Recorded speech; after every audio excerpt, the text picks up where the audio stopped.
dia laki-laki tiada harus berkahwin dengan dia. Sebab tu jugalah yang haram himpun, sebab tu jugalah haram kita himpun perempuan dengan saudara dia. Kau nak ambil, adik nak ambil. Nak babi kaedah yang kata haram himpun macam mana? Andai kata dua-dua lepa tu sama-sama lepa tu, boleh nikah ke tak? Tak boleh nikah sebab dua-dua perempuan. Baik takdir kalau salah seorang lelaki, takdir je lah, andai kan saja. Tak boleh nikah sebab dua beradik. Haram himpun. Sebab tu dengan perempuan dengan mak menakan dia, kita nak ambil anak menakan dengan mak menakan sekali. Bini dua orang, boleh ke tak? Tak boleh himpun. Pasal apa tak boleh himpun? Cuba andai tengok, mak menakan dengan anak menakan boleh nikah ke tak? Kalau salah seorang lelaki, kalau lah tak boleh. Tak boleh, tak haram himpun. Ni pun andai betul juga. Andai kita takdir tengok mayat dengan orang mandi tu, kalau salah seorang tu laki-laki, boleh nikah ke tak? Tak boleh. Tak boleh mana? Mahramiah di sini. Mahramiah di sini. Dahulu hak tu dulu. Dan jikalau ada haid, walaupun ada haid sekalipun harus mandi, boleh mandi. Ilat yang katanya aula memandikan mayat perempuan tu kerabatnya yang perempuan, kerana bahawasanya mereka itu kerabat, terlebih kasih sayang pada si mati tu. Kasih sayang. Kita orang jauh tak rasa-apa sangat. Orang hampir dia tahu terang mana perasaan dia, kasih dia tu. Dia tengok pasal apa dok rajin ziarah kubur ni, sat-sat pi kubur, kita tak rasa apa pasal bukan adik-adik kita. Dia ni nak lepas rindu dia tu. Habis-habis pi kubur mu hilang dah rindu dia. Bukan tengok tuan, tengok tanah kat atas, tapi hak tu cukup dah.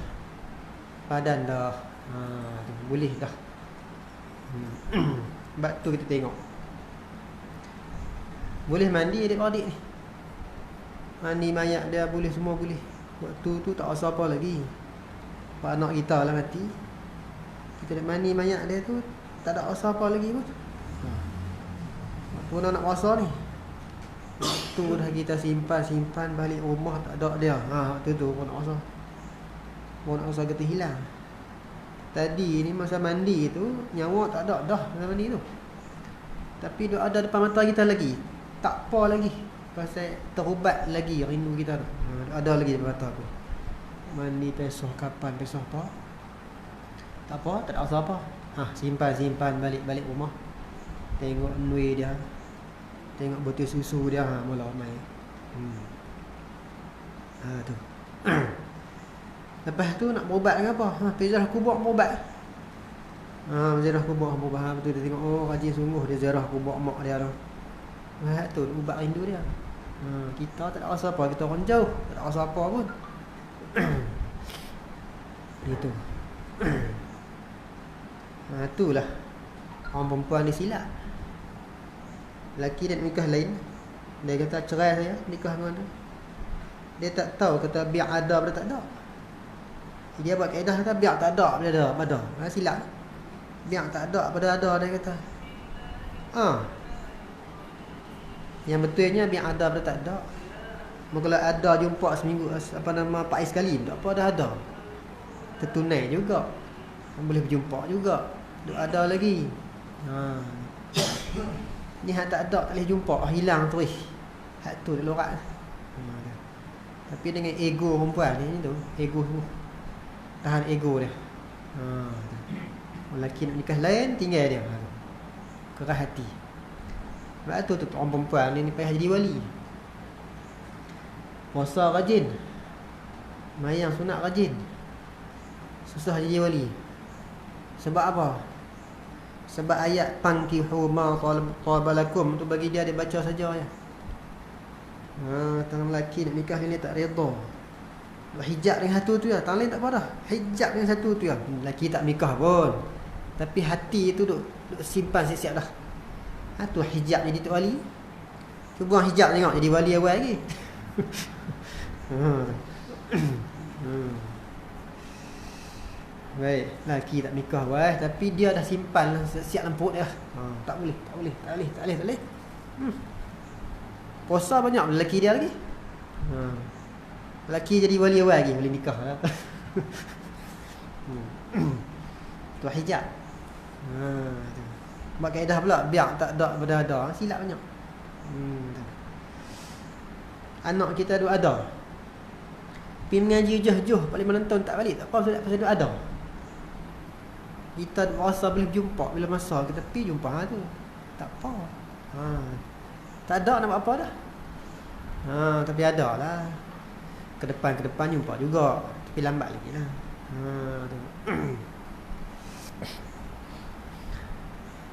Kata mu'alif rahimahullah ta'ala.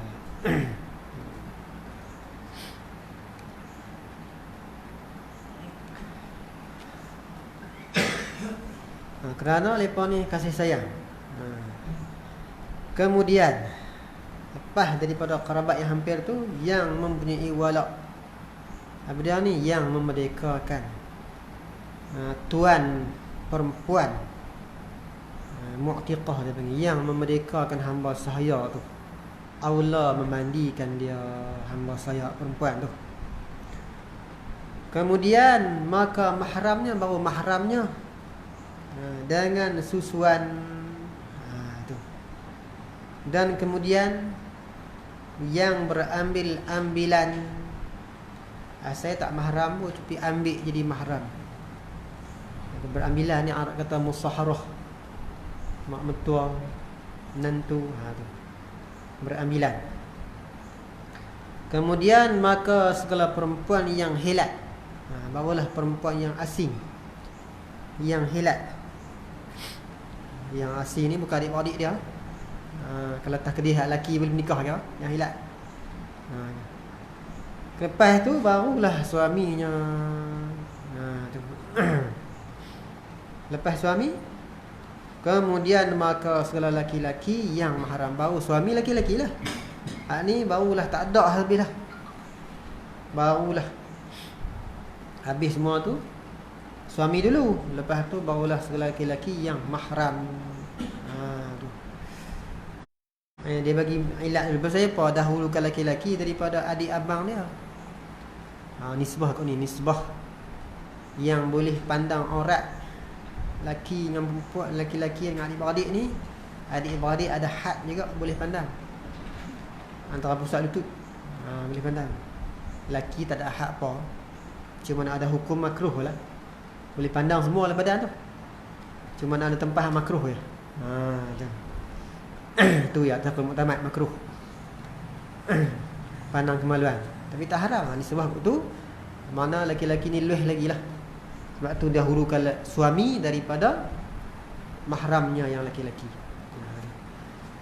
Seperti tertib pada sembahyang mereka itu, sembahyang nazar. Hak mahram dia tu, aturan dia seperti tertib orang yang aula menyembahyangkan dia.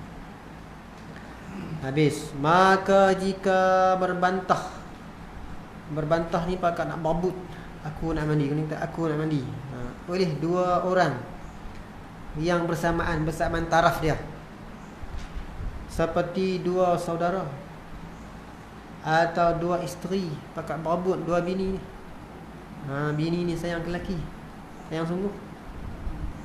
Tu tak ada celah apa lelaki dia.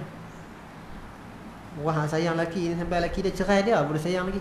Maksud kata dia tak cakap buruk-buruk lelaki dia. Lah duk puji lagi seperti hadis Ummi Zar'in. Lelaki dia cerai dia, tapi dengan lelaki ni hebat ni, duk puji tak habis-habis. Ni berebut dua bini ni. Baik. Takut hak yang tak sayang ke lelaki ni bukan pasal cemburu, pasal dengki. Pasal apa dengki? Apa makna dengki? Dengki ni bercita-cita nak hilang nikmat orang, nak dengki. Tak boleh lelaki dapat nikmat, tak boleh lelaki menikah lain. Nikah lain tu nikmat lah. Tak boleh, tak puas hati. Nak lucut pun nikmat. Ataupun tak puas hati ni bini baru ni dapat ni. Takut cemburu tu bukan cemburu ke, tapi kedengki ke. Tu habis pahala. Tu. Tak ni dah sayang ke lelaki ni tak kira. Lelaki menikah dua boleh sayang lagi. Sayang sungguh. Tu. Kalau berebutlah, maka dibuangkan undi antara kedua yang berbantah tadi. Buang undi. Orang Allah dia kata jangan kata buang undi. Tak kena buang undi tu.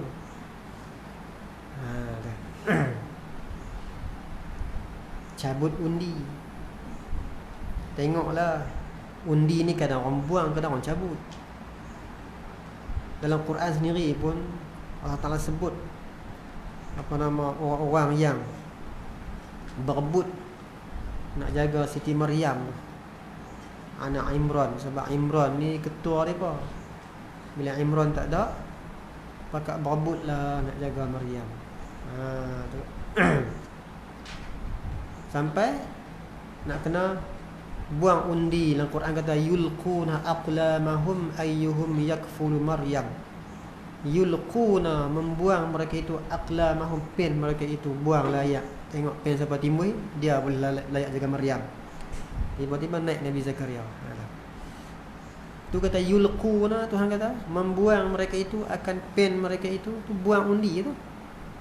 Salah tamulah kata buang undi, Quran kata buang undi. Kalau nak masalah cabut undi, cabutlah. Lah ni macam-macam orang tikai. Orang kata zaman dulu dia ubah lah. Orang kata cendera mata, dia kata cendera hati. Cendera mata lah, hati ada juga nikmat hati. Nikmat mata apa? Ada nikmat mata. Ni penyejuk mata, habuan mata. Hati, habuan hati. Lain-lain. Kita ni ada deria masing-masing Tuhan buat. Ada sentuh, ada perasa, ada perasaan, semua ada. Masing-masing ada habuan bagi nikmat, bukan sepasai nikmat. Tu. Macam-macam jenis nikmat masa sentuh. Hak masa sentuh tu pikir tak jadi, tak sempurna juga, dia kena pergi botuh. Baru selesai. Nikmat berayan tak jadi tu. Tu. Hak tu nikmat apa? Bukan nikmat hati tu. Tu. Baik. Orang tua-tua abad lu kena elok dah. Kita nak perbaiki orang tua-tua fikir panjang sikit. Fikir panjang, fikir banyak kali. Ada berkata betul banyak lepas. Baik. Kata muallif rahimahullahu taala. Bermula orang yang didahulukan pada memandikan itu 6 perkara. 6 sifat nak ada. Kita nak bagi dia dulu tu. Sampai kena buang undi ni. Buang undi ikut nak buang macam mana pun. Sampai kena mundi. Tu. Pertamanya hendak ada ia orang yang kita nak dahulukan tu dia merdeka, bukan saya satu. Keduanya hendaklah ada ia Islam. Orang kafir musuh mandi, tapi hang nak mendahulu ni. Orang kafir sah mandi, kalau dia kena elok, kita tengok kena dia buat cara kena elok. Manusia ke jin ke tak kira lah. Boleh asalkan mukallaf dia tu memandikan. Hantu raya dah kan tinggal. Dia pesan hantu raya dah aku mati, hantu raya hang mandi aku tu. Jadi tapi siapa nak pergi tengok? Kata kena elok. Baik. Jin lah tu. Ketiganya jangan ada ia berseteru. Orang nak mandi dengan mayat jangan ada berseteru. Keempatnya jangan ada ia kanak-kanak. Tuhan nak mendahulu ni. Kelima jangan ada ia pasik. Pasik ni orang mengerjakan dosa besar lah, tak bertobat. Ada pun orang mengerjakan dosa kecil, tengok dulu. Kalau dia ni ada kebajikan lain banyak, boleh cover balik. Cover balik dosa-dosa kecil dia tu, tak apa. Tu. Amal kebajikan dia tu yang banyak-banyak tu yudhibun as-sayyi'at, boleh menghapuskan segala kejahatan. Dosa kecil, dosa besar tak payah lah. Dia tak dikifaratkan dengan amal kebajikan. Tu. Habis. Jangan ada ia pasik. Orang yang keluar pada taat orang pasik. Tu. Orang pasik ni sembelih dia makruh. Sembelihan dia taklah haram, makruh. Keenam, jangan ada ia membunuh bagi mayat. Jikalau ada bunuh itu dengan sebenar sekalipun, seperti itu hakim jatuh hukum. Sebenar lah tu. Tapi nak dahulukan tu jangan ada yang membunuh. Dan yang memandikan habis. Saya dah. Tu tertib nak mendahulukan. Dan yang memandikan akan sahaya perempuan itu tuannya jua rayah dia. Dan jika ada sahaya itu mukatab, hamba mukatab yang ni akad kitabah oleh penghulunya, bayar kepada penghulu dia, habis-habis sikit ansuran dia 2 kali bayar. Akad dia 2 kali, nak bayar sekali pun tak apalah. Akad dia sekali, nak bayar sekali lagi. Nak bayar tak bayar tak apa, tak akad. Habis-habis 2 kali, jangan sekali. 2 naik ke atas. Tu. Yang akad kitabah. Lepas tu merdekalah dia. Sebab kita beli buah yang tak masak teh pokok lah, sebelum nyata masak, qabla budui salah tu, kena buat syarat kerat. Syarat kerat. Kerat tak kerat itu sukarlah. Tuan kata biar itulah. Biarlah. Masa nak beli tu kena syarat kerat. Kerat tak kerat aku sukarlah. Syarat tu kena ada. Dengan syarat kerat. Ini pun syarat dia 2 kali. Nak bayar sekali tak apa. Atau umul walad. Umul walad ni bagi mak anak. Dia bila tok penghulu wakti hamba sahaya dia, maka beranaklah hamba sahaya tu, sama ada hidup ke mati ke. Tu. Beranak tu atas ada rupa nak ada. Nak beranak. Lepas tu haramlah tok penghulu tu jual hamba sahaya tu, nak gadai dia ke, nak jual ke, nak hibah ke. Apabila mati tok penghulu tu, hamba tu merdeka. Nama walad. Ataupun hamba mudabbar, hamba yang dikait merdeka dengan mati penghulu. Merdeka dia tu bila mati tok penghulu, hamba merdeka. Dia panggil hamba mudabbar. Jika hamba tu hamba mukatab ke, walad ke, hamba mudabbar ke, jika tiada ada suaminya, suami hamba sahaya perempuan tu, habis, dan tiada dalam iddah,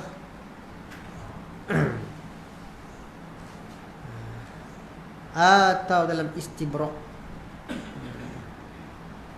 Istibra' ni istibra' beli hamba sahaya. Istibra' ni mana menanti-nanti hamba sahaya tu satu masa, sebab baru kita milik.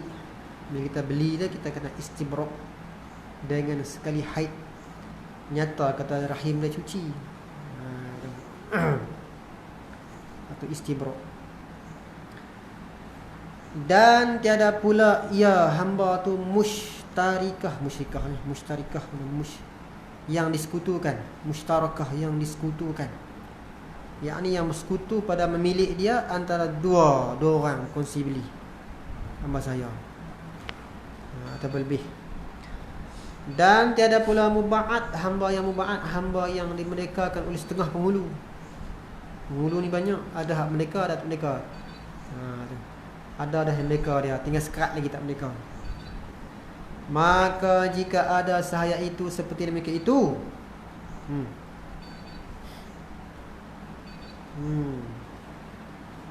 tu, dan tiada pula tadi ni, jika ada macam tu, tertegah tuannya memandikan dia sahaya tu. Hukum sahaya kena ngaji juga. Pasal hukum ni dia ada sampai akhir zaman. Cuma sahaya tak ada lah, tapi sahaya ni boleh jadi balik. Kena ngaji bab sahaya. Lan tiada harus memandikan tuannya lagi, kerana berpindah milik sahaya itu kepada warisnya. Bila dah mati dah, hamba ni dah pindah milik pada waris. Tak bolehlah hamba sahaya nak mandi tuan, tadi tuan mandi sahaya. Ini saya nak mandi tuan, tak boleh dah. Sebab apa? Dah dibesarkan lah. Jadi milik orang lain dah. Tak boleh lagi lah. Kata mu'alif rahimahullahu ta'ala, bermula orang kafir itu terlebih sebenar memandikan kerabatnya. Orang lain nak mandi, kita nak mandi tak apa, tapi kafir masa boleh mandi ya. Masa harus mandi. Tapi adik-beradik dia sendiri tu, hak kafir sama-sama dia tu, lebih aula memandikan, lebih sebenar memandikan kerabat yang kafir dan mengkafankan dan menanamkan. Haruslah buat ni. Kerana firman Allah Ta'ala, walladzina kafaru ba'duhum awliya'u ba'd, dan segala mereka yang kafir, mereka itu setengah mereka itu memerintahkan setengah. Sama-sama lepas lah. Aula. Orang kafir ni banyak juga hukum-hukum hakam ni tertakluk di bawah kita lah. Kita yang tentu gini. Hingga bab munakahat ni ada banyak bab kita yang tentukan. Dah lepas berakad nak negeri tau. Tu penting akad zimi. Ya.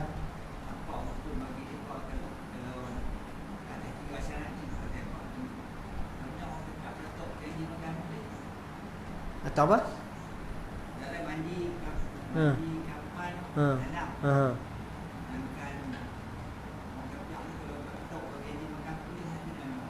Tu bangsa harbi. Ni harus nama Rasul kata, kalau bukan bangsa harbi ni harus buat ni. Tu harus buatlah. Harus. Orang buat, kalau kita buat harus. Tapi hak yang bangsa boleh tu, harbi tu hak tu lempak apa dah. Tu. Hak tu tak wajib buat. Tu. Tu. Habis. Islam nak jaga masalah ni bukan masalah apa ni. Sebab matlamat kita di hujung lepa tu supaya lepa masuk Islam ke apa ke, lepa orang dah zimi ada benda-benda macam ni kok lepa terbuka hati. Masa harbi tu masa kena perang tu buat apa tak apa dah tu.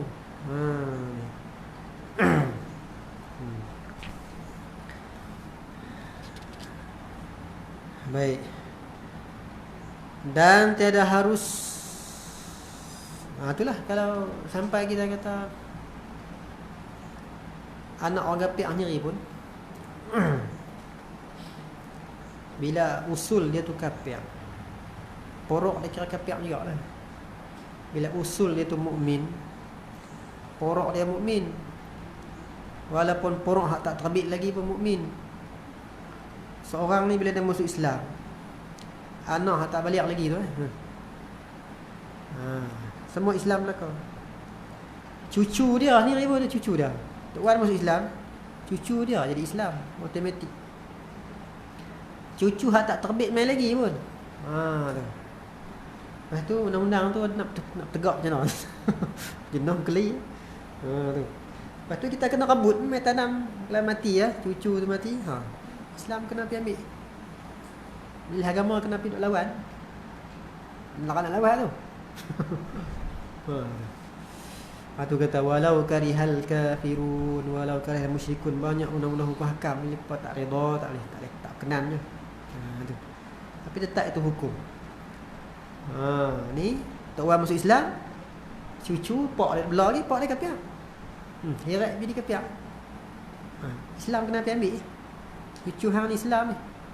Tak boleh tak kat anak. Kalau anak nak belah tak apa, tapi dia bukan orang kafir, dia orang Islam. Tu. Kalau nak belah tu nak bawa dia heret pergi kafir tak boleh. Tu. Islam boleh jaga. Lepas tu kalau dia mati pun kena tajhiz seperti Islam. Tu.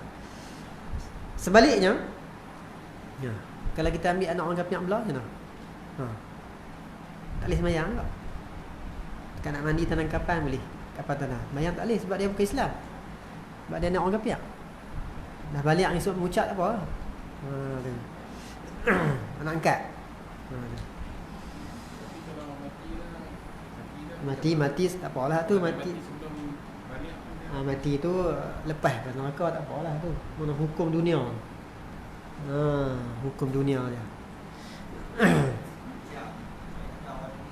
Ha. Lepas Singapura. Ha. Cuma Islam dah. Sikit. Ha. Itu yang mandi. Ha- Mandi. Mengamalkan lah. Bak nikah lepas pasal tu. Aduh. nikah lepas tu. Baik. Nikah orang Islam dengan kafir baik. Tak sah kalau dia bukan ahli kitab. Kalau kita kata dia tu bini dia Kristian, yang nama ahli kitab ni syarat dia ketat sikit. Syarat kafir kitabiyah yang halal kita menikah sama juga dengan bab sembelihan tu. Dia lebih ketat daripada nak akad zimmi lagi. Kalau lah tok nenek dia baru masuk Kristian tu, dah lepas bangkit Nabi kita dah, baru terpa masuk Kristian, itu bukan kafir kitabi yang haram, yang halal nikah. Dia mau titih turun yang masuk agama Nabi Isa sebelum dinasah, sebelum bangkit Nabi kita. Nisbah dengan Bani apa nama ikut Nabi Isa. Nisbah ikut Nabi Musa pula, diikut agama tu sebelum bangkit Nabi Isa. Titih tu lah ramai ni baru nama kafir kitabi, nak berjumpa kat mana. Adapun hak baru masuk ni, dah lah agama tu dah tahrif tak kira hak tu ada bahasa ni tahrif ni. Ha tu. Baru masuk bukan kafir kitabiyah yang halal nikah. Ha tu. Tak tahulah kat kaum muda lepa kaedah dia pula. Ha. Kaum muda lepa Kristian sembelih ke makan. Ha. Mak tu kawan saya Ustaz Ibrahim dari Sri Lanka. Masa dia mengaji di Cape Town tu, lepa nak pergi buat umrah. Ustaz lepa pesan, hampa jangan makan ayam di Madinah, hampa jangan makan. Jangan makan. Lepas dia heran, siapa tu ustaz tak pergi makan. Lama-lama lepas pergi tengok di dapur, baru tahu produk ayam tu main pada Brazil. Sebab kaedah kita, lepas kita lain.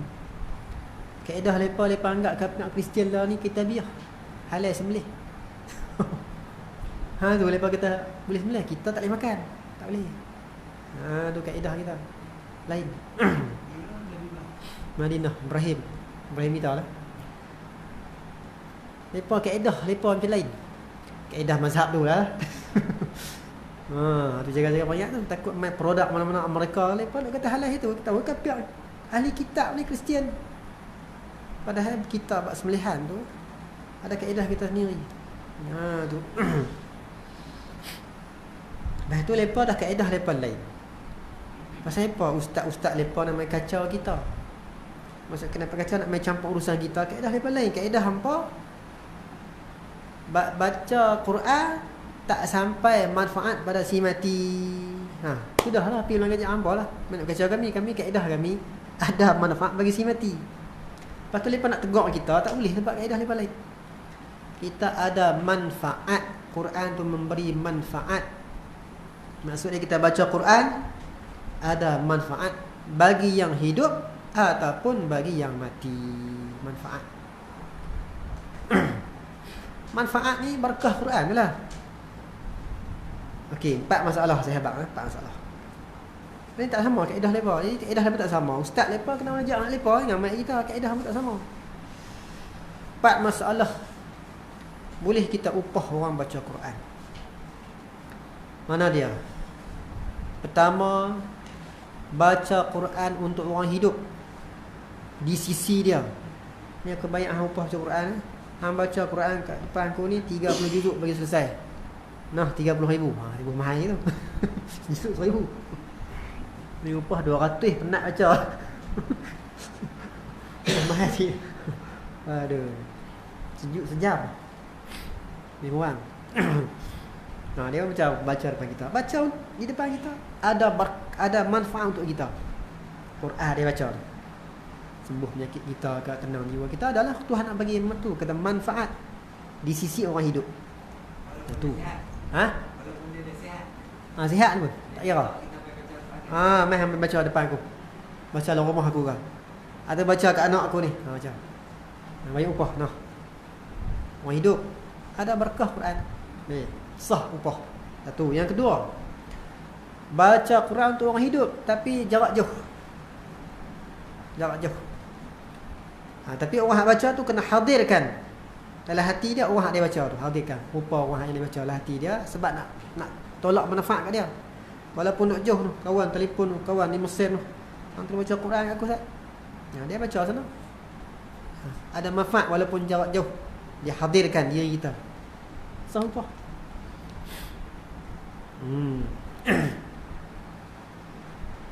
Yang ketiganya, baca Quran di sisi mayat. Ada manfaat di sisi mayat. Mayat ni tak macam orang hidup. Dia alam dia, rezeki Tuhan nak bagi hak dia, cara lain pula tak. Berkah dia dapat tu, manfaat dia dapat tu alam dia, alam barzah dia. Tapi Quran tetap ada manfaat kalau kita baca di sisi dia. Di sisi yang mati ataupun di sisi kubur. Tak berdoa pun tak apa masa tu. Tak berdoa pun tak apa. Sebab kita baca di sisi dia. Kita baca di sisi kubur. Kalau kita baca di rumah, bukan di sisi kubur, itulah ulama buat syarat. Kata kena berdoa baru sampai. Kata sengah dengan semata niat sampai. Hak tu tak khilaf tu. Allahumma awsil sawaba ma qara'tuhu. Ya Allah, sampaikan pahala aku baca. Pahala mana balasan, manfaat.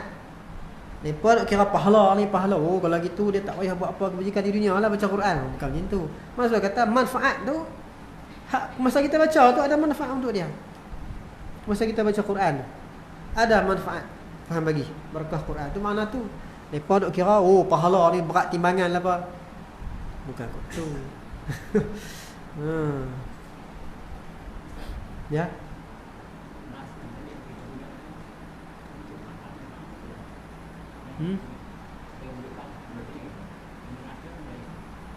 Baik.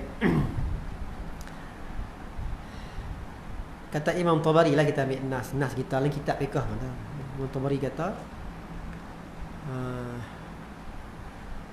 apa-apa amal kebajikan kita lah, sama ada amal kebajikan tu yang sunat ke yang fardu ke, kita hadiah pahala bagi si mati sampai tak kira lah, bangsa fardu ke bangsa sunat ke, sampai tu. Itu amal kebajikan.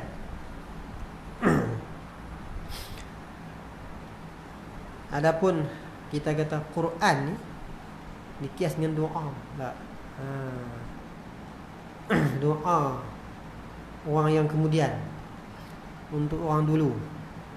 Rabbana ighfir lana wa li ikhwanina allazina sabaquna bil iman. Itu doa kita tak? Itu doa kita sampai bagi orang yang mati dulu. Tu. Lepas tu yang kata ayat kata wa'an laisal insani illa ma sa'a. Ayat tu tunjuk kata tidak ada bagi insan melainkan apa dia usaha. Apa dia usaha dapat ke dia. Kita nak usaha dapat ke dia ke? Memang betul lah apa kita usaha dapat ke kita. Tapi bila kita nak bagi manfaat kita usaha boleh tak? Memang dapat ke kita. Kita pergi bekerja dapat upah. Dapat ke kita lah, bukan dapat ke orang. Tapi boleh tak upah kita nak belanja orang lain? Boleh tak ada masalah. Di situ Tuhan tak kata laisa, apa nama? Tuhan tak kata la yantafi'ul insan illa ma sa'a. Tidak dapat manfaat manusia melainkan apa dia usaha. Tuhan tak kata gitu. Manfaat boleh kalau orang nak bagi. Tu. Memang gaji kita dapat tapi kita nak belanja dia. Boleh. So patuh dengan amal kebajikan tu. Kita nak bagi ke dia boleh. Tu. Baik. Kalau kaedah kita dah tak sama dengan mereka. Jadi tak usah mengajak orang kita lah, mengajak orang mereka dah. Sebab tak sama kaedah. Baik.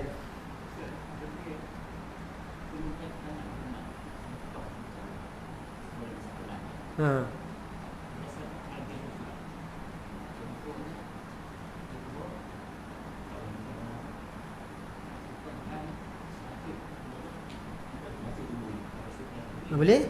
Boleh?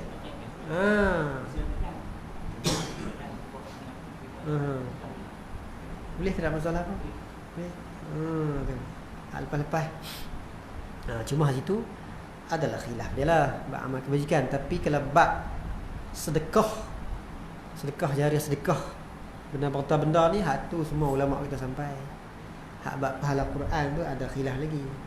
Khilaf ataupun tengok dulu hak yang kita tak sampai tu, yakni jika tak berdoa. Kalau berdoa sampai juga. Tu. Mana benda tu dah selesai dah. Jadi bila dah selesai, kita anggap kata benda tu dah selesai lah.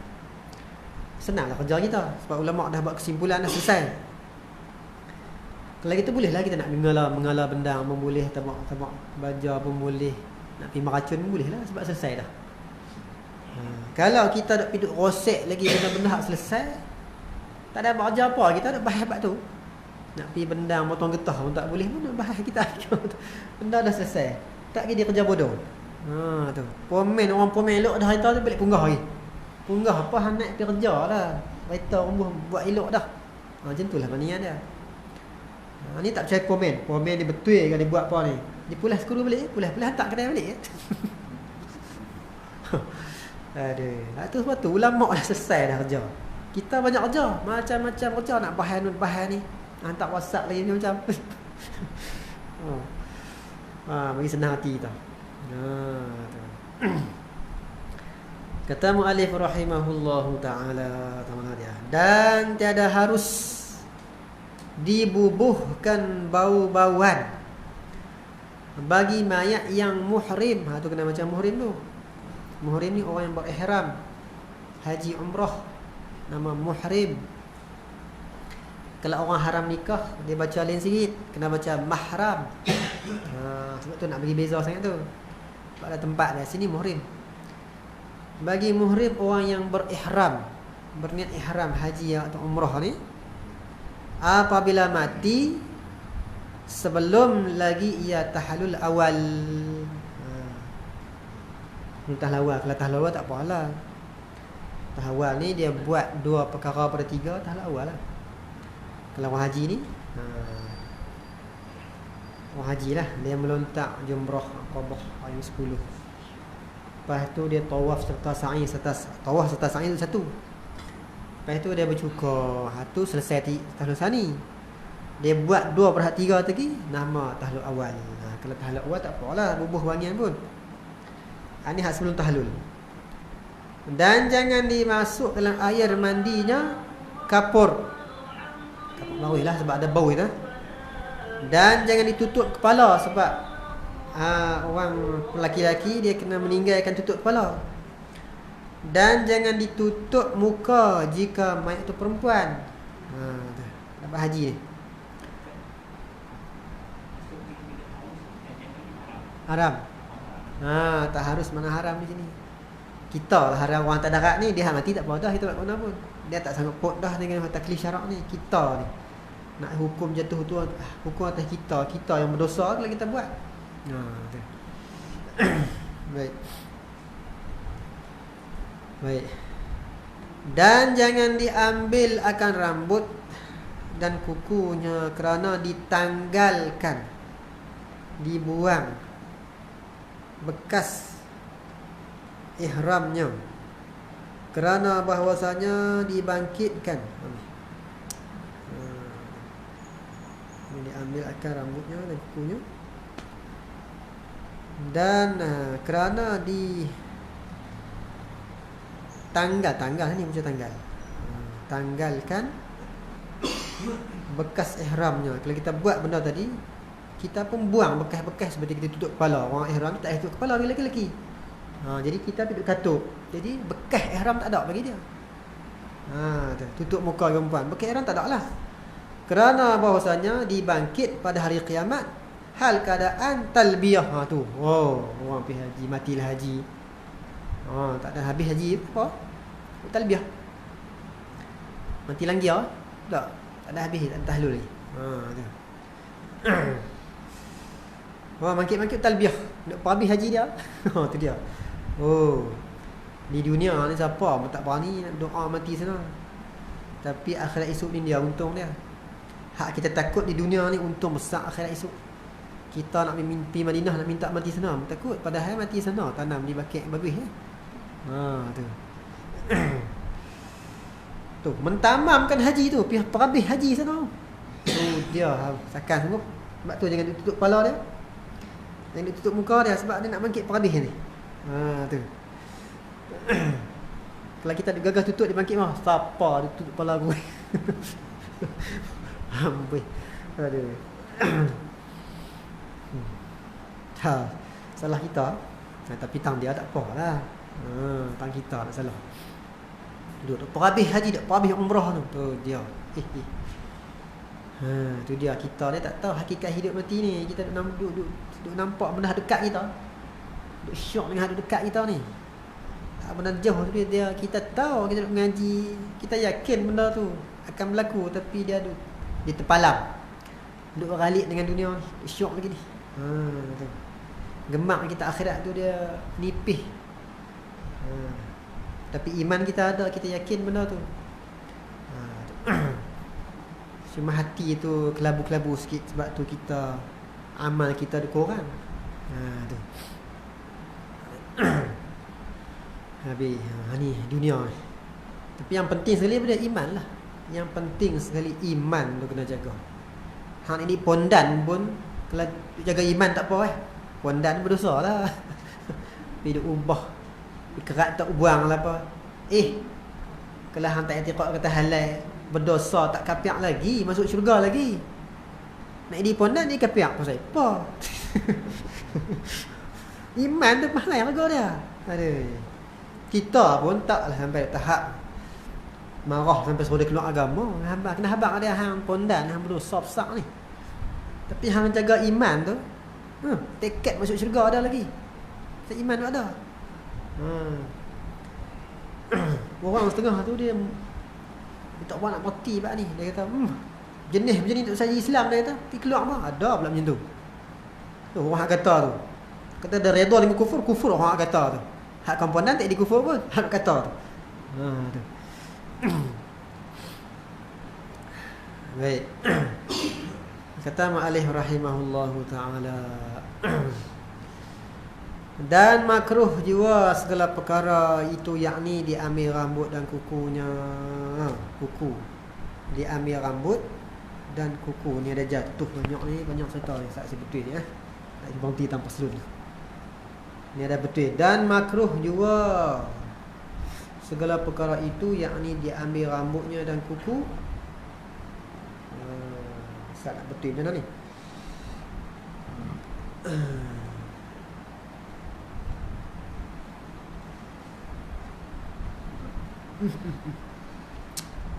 Saya ini asawabnya kena kata ni. Dan kuku mayat, bukan kukunya, kuku mayat. Dan makruh jua segala perkara itu, yakni diambil rambutnya dan kuku mayat, tambah sikit, yang tiada ihram tetapi harus dipakai bau pada perempuan yang mati dalam iddah. Dalam iddah yang ditegahkan gitu. Baru sambung ni. Baru sambung yang ditegahkan. Tengok saya baca lain. Lepas pada kuku, lepas pada mayat tu, nya duk buang-buang. Dan kuku mayat tambah daripada yang tiada ihram. Ihram selesai dah. Tetapi tambah lagi, harus dipakai bauan pada perempuan yang mati dalam iddah. Iddah yang ditegahkan. Sambung-sambung. Lepas iddah tu tambah sambung ni. Iddah mana? Iddah yang ditegahkan, menghiasi diri dalam iddah wafat.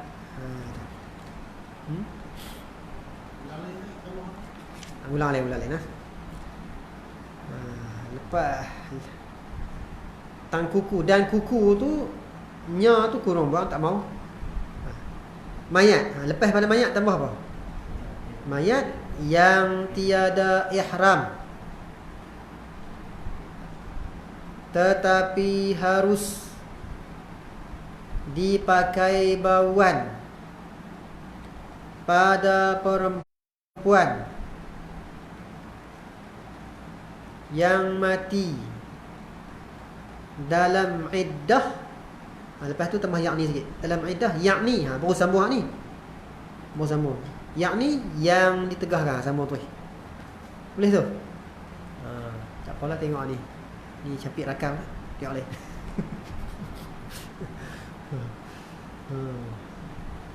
Iddah yang ditegahkan menghiasi diri dalam iddah. Iddah apa? Iddah wafat lah. Dia mati lah iddah wafat.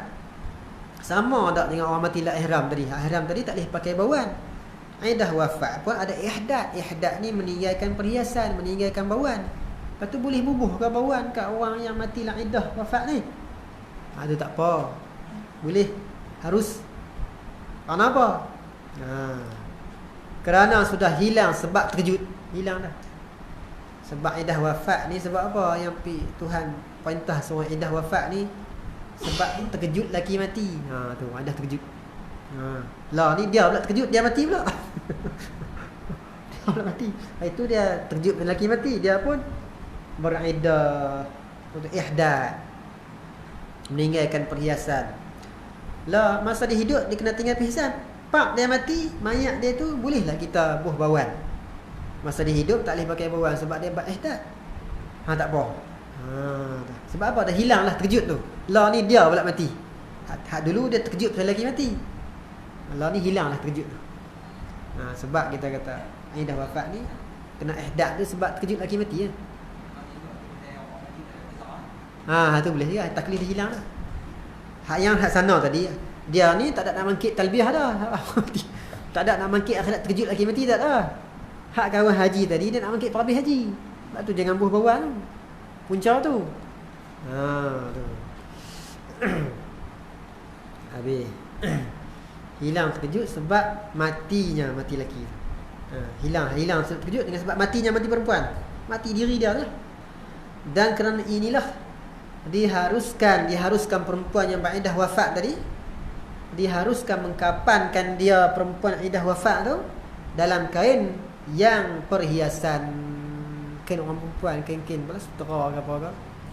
Hiasan boleh tak? Boleh. Walaupun di atas darat dunia tak boleh. Sebab dia kena ihdad. Tu hukum dia. Habis.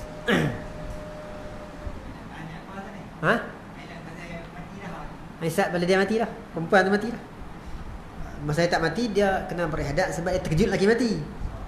Ilat kena ihdad sebab dia nak kena berkabung. Pasal kata berkabung lah ni. Nak berkabung kat lelaki dia. Lah ni dia sendiri mati. Mana kata ilat terkejut mati lelaki tak ada dah. Habis. Hilang dah. Dengan sebab dia mati sendiri. Dia pula mati. Habis. Kerana ilah diharuskan mengkafankan dia orang iddah wafat tu dalam kain perhiasan. Tak apa. Dia tak macam orang tadi, orang haji. Habis. Faslun pada menyatakan perintah kafan dan menanggung akan mayat. Wallahu a'lam.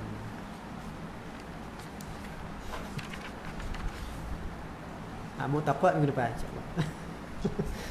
Mu'taqad minggu depan. Gilak dengan saja huda.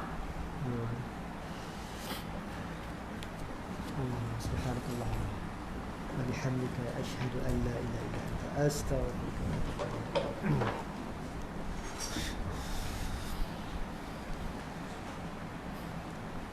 Bismillahirrahmanirrahim. Alhamdulillah wassalatu wassalamu ala rasulillah wa ala alihi wa sahbihi. Allahumma 'allimna ma jahilna wa dhakkirna ma nasina wa fa'alna bima 'allamtana wa ja'alna mukhlisin. Wa sallallahu alaihi wa sallam alaihi alhamdulillah.